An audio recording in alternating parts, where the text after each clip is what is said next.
thing that I need to know here is how to find the distance between 2 points. So if my 2 points are x1, y1, and my other point is x2, y2, then the distance between those 2 points is going to be the square root of the difference between the two x values squared, so x1 minus x2 squared, plus the difference between the two y values, so y1 minus y2 squared.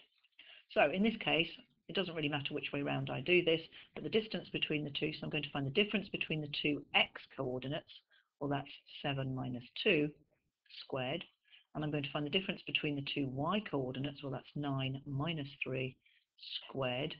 I'm going to add those two together and square root the answer.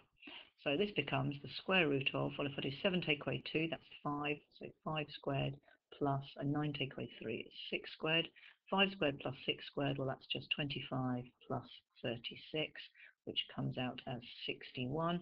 So the answer is the square root of 61, and the square root of 61, you can either leave it like that, or I'm going to write it as, I'm going to, actually no, just leave it like that for now.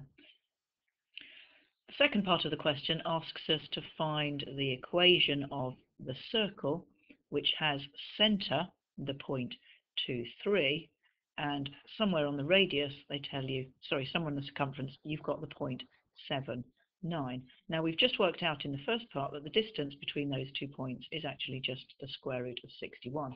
Now you have to remember that the equation of a circle, if the centre of the circle is AB, then the equation of the circle is x minus a all squared plus y minus b all squared, and that equals the radius squared. That's the general form for the equation of a circle. Now in this case, a is 2 and b is 3, so my equation is just going to be x minus 2 squared plus y minus 3 squared is equal to, now I know the radius is the square root of 61, which means that the radius squared is actually just 61.